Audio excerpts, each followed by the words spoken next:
ఇజ్రాయెల్‌లో అయితే ప్రజలకి నిద్ర కరువవుతోంది. ఎందుకంటే క్రమంగా ఇప్పటిదాకా ఐరన్ డోమ్‌ని నమ్ముకున్నారు. కానీ ఐరన్ డోమ్ ఒక పక్కన ఉండగా లోపల టెల్ అవీవ్ అంటే ఇజ్రాయెల్ రాజధానిలోనే పేలుళ్లు సంభవించడం, అలాగే వాళ్ళకి సంబంధించినటువంటి పోర్టులో పేలుళ్లు సంభవించినటువంటి నేపథ్యంలో యుద్ధం అనివార్యం కాదు, అనివార్యం అయిపోయింది.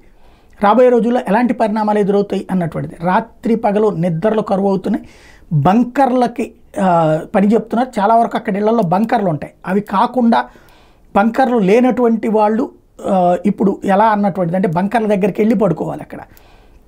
అదే సందర్భంలో యుద్ధం ప్రారంభం అయిన తర్వాత ఎట్లాంటి పరిస్థితి, ఎందుకంటే ఉక్రెయిన్ చూస్తున్నారు, యుద్ధంలో సహకరిస్తారనుకుని దిగారు వాళ్ళు, తీరా చూస్తే మధ్యలో వదిలేశారు. అమెరికా యూరోప్ దేశాలు నమ్మకూడదు, ఇప్పుడు ఎట్లా తమ పరిస్థితి అన్నటువంటి ఆందోళన ఉంది. అదే సందర్భంలో అలాగని వాళ్ళు ఎవరు బీరులు కాదు, ఖచ్చితంగా ధైర్యవంతులే. ఏం చేస్తారో చూడాలి.